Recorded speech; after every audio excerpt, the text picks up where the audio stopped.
welcome to Spot Your Risks. This is your host Sujata, and today I am going to talk about a very important topic that cannot be ignored by any business, even if they are government departments or not for profit organizations. You may have heard of the term internal controls during conversations with auditors, assurance firms, and finance specialists.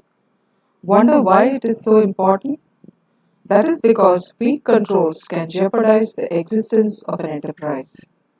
At the end of this video, you would hopefully have understood the basics of internal controls and its meaning to understand how and where they should be implemented. This video is a quick overview on the definition, and watch out for more detailed ones on this topic. What are internal controls? There are many definitions of internal controls, and I will read out one of them retrieved from Business Dictionary website.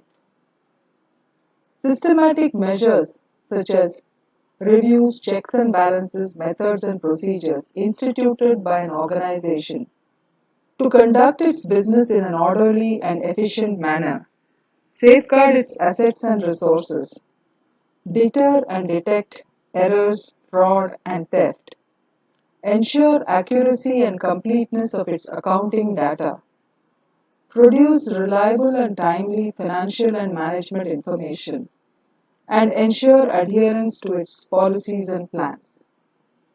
Internal control is a key element in many statutes like the Sarbanes-Oxley Act, Foreign Corrupt Practices Act, Indian Companies Act, etc., and even in some stock exchange listing agreements as well.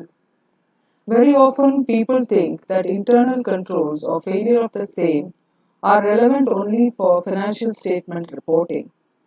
While the main focus is on accounting and auditing certifications through reliable financial reporting and compliance with laws, regulations, and policies, the other areas of business operations are equally important and to be addressed.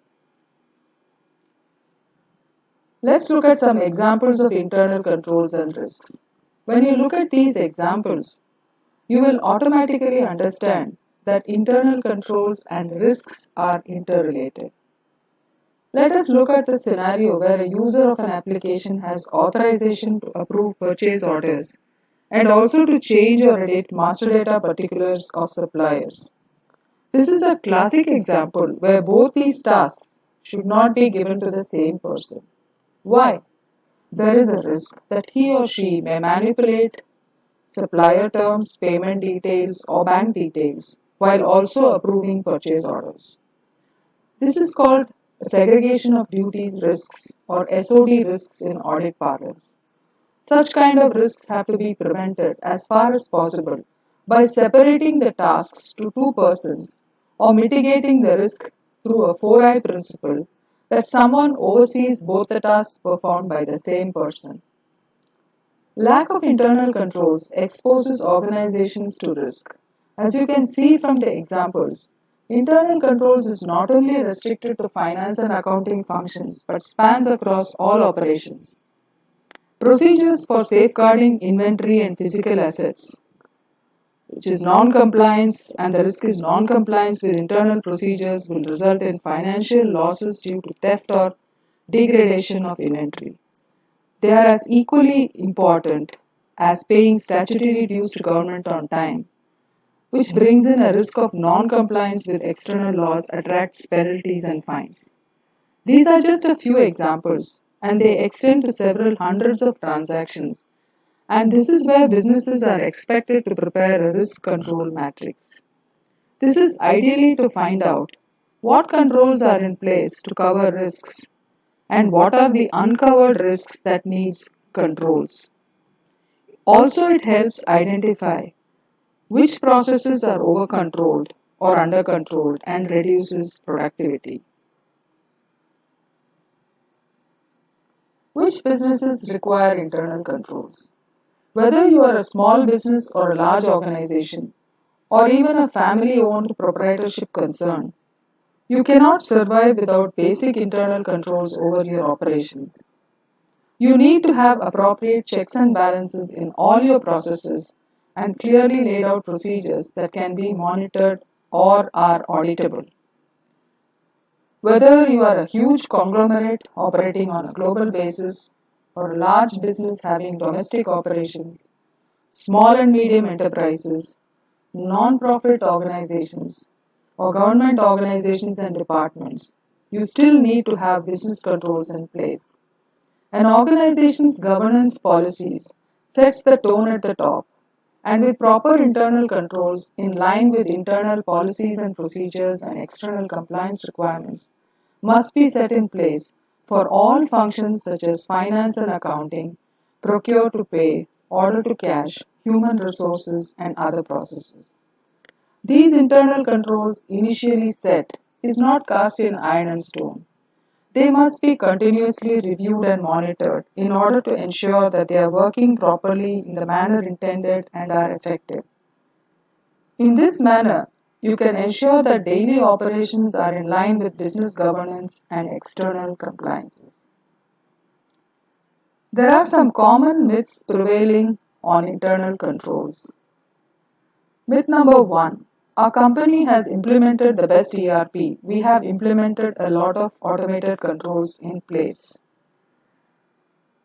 There are, to this, there are some several points that I can talk about as answers. Point number one: even if you have the best ERP or other software solution with pre-built controls, it does not mean that it is sacrosanct in design. Most software solutions offer many control configurations that are flexibly left to your option. You need to evaluate the internal control design to see whether it suits your unique business processes. Point number two: the initial internal controls put in place need to be periodically monitored for its adequacy because the dynamics of business may bring in new processes or even some changes in the way processes are handled. Point number three: controls need to be continuously assessed and monitored because employees are persons who have authorizations to perform business transactions or set up the software may unknowingly change some controls without understanding the impact on the business. Therefore, you will still need to establish on an ongoing basis that existing controls in ERP are adequate and operating effectively, as well as ensure that controls around ERP such as access control, manual policies and procedures are in place. Myth number two: our auditors are already certifying about our internal controls. Statutory auditors so far certify only adequacy of internal controls, not the operating effectiveness of controls. They do a point in time analysis and not a continuous certification. Myth number three: there is no need to worry about linking risks to internal controls which are implemented.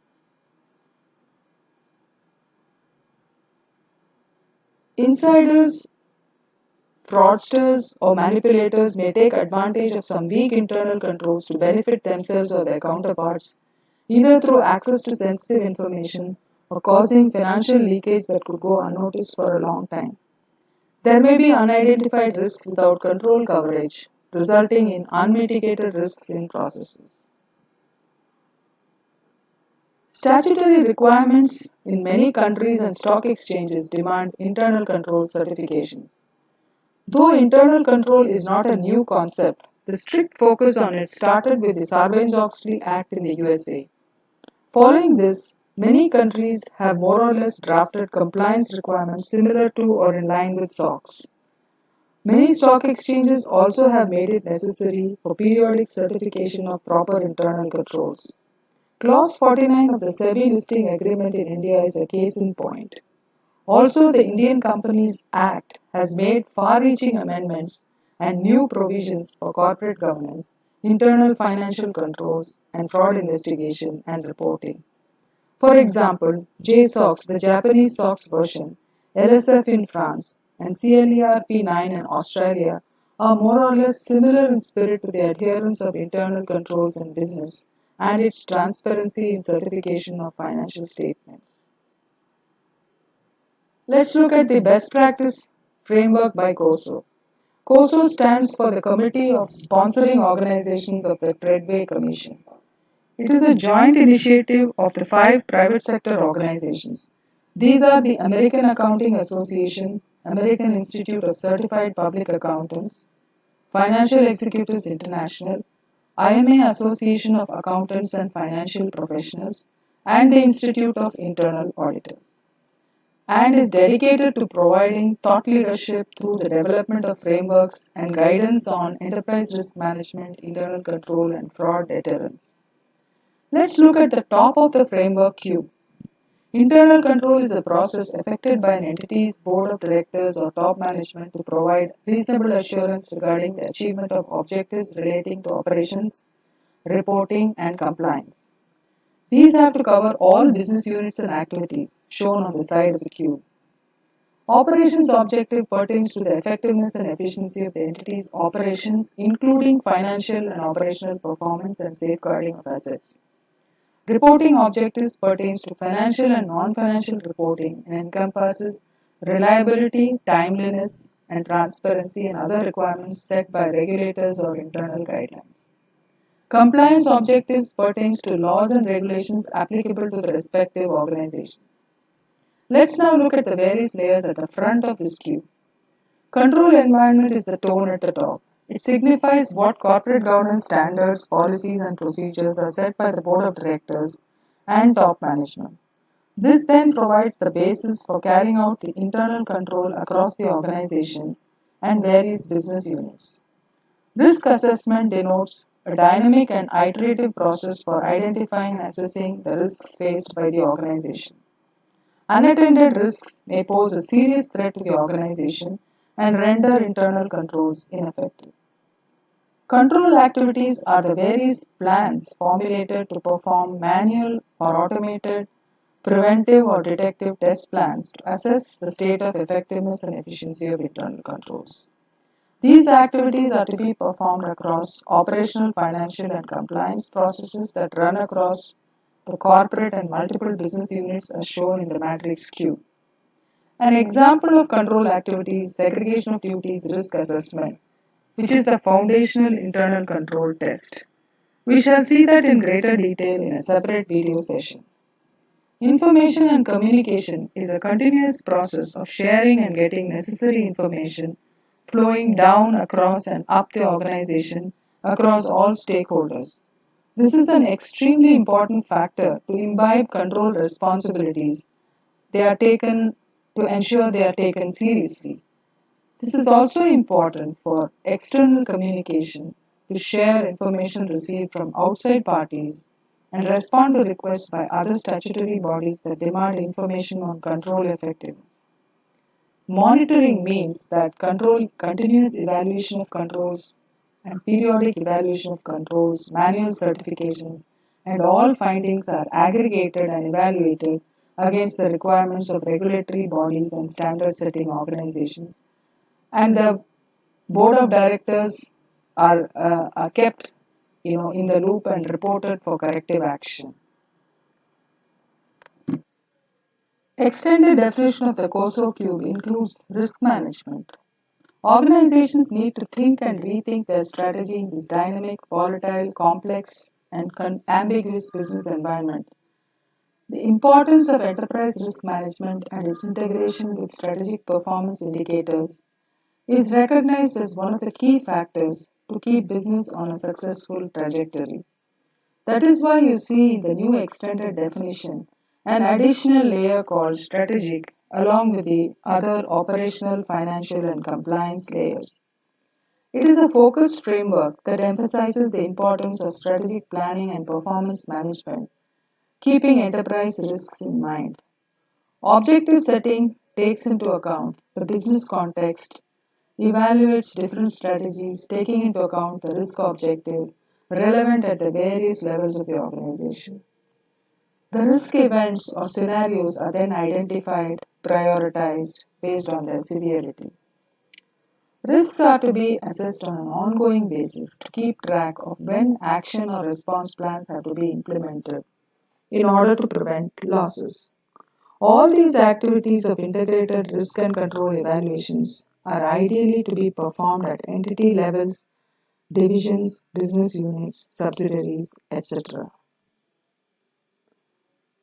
The changed regulatory context in India shows the importance placed by the new Indian Companies Act on the topics of internal control and compliances, fraud risk investigation reporting, and enterprise risk management framework. One can see that extensive responsibilities have been put not only on the board of directors, top management executives, audit committee, and auditors, but also on independent directors on the board. Adequacy of internal controls has to be disclosed by the board. Auditors report to comment on operating effectiveness of internal financial controls. Audit committee to report on evaluation of IFC, and independent directors have to satisfy themselves on the integrity of IFCs. A vigil mechanism to report on frauds to be set up, and the auditor should report on such frauds. If the board of directors fail to take appropriate steps, then the matter must be reported to the central government of India. The board must discuss and implement a risk management framework. Audit committee should evaluate and independent directors must satisfy themselves whether it is robust enough. So you can see how serious responsibilities have been placed on the topics of IFC, frauds, and risk management framework. The examples shown here clearly demonstrates how an integrated view provides insights and is helpful in assessing effectiveness of controls, providing risk responses, and ensuring mitigation plans are in place. It also shows the importance of informing and communicating policies and procedures on various regulations and compliances, whether internal or external. The enterprise risk management framework, integrated with the internal control objectives and definitions, shows that two-way benefits are possible. One, you recognize which are those controls that are weak and makes risks trend upwards. And two, you would be able to recognize new business risks that require controls to be defined in the respective processes. In summary, an integrated approach to internal controls helps you to adhere to your internal policies and also external compliances, helps avoid negative business issues to prevent and avoid economic offenses, crimes, frauds, errors, financial losses, and damage to reputation. And last but not the least, it helps one grasp positive business opportunities as good internal controls increases process efficiencies, brings in higher transparency, and builds brand reputation. Overall, these boost capabilities of organizations to survive and enhance growth. Thank you for watching this, and I hope you liked it. Watch out for my next video on the foundation of internal controls and why it is important. Do give a thumbs up if you liked this video, share and comment. Do not forget to subscribe to my channel. Press the bell button to get notifications on the latest videos. Thanks once again. Bye for now.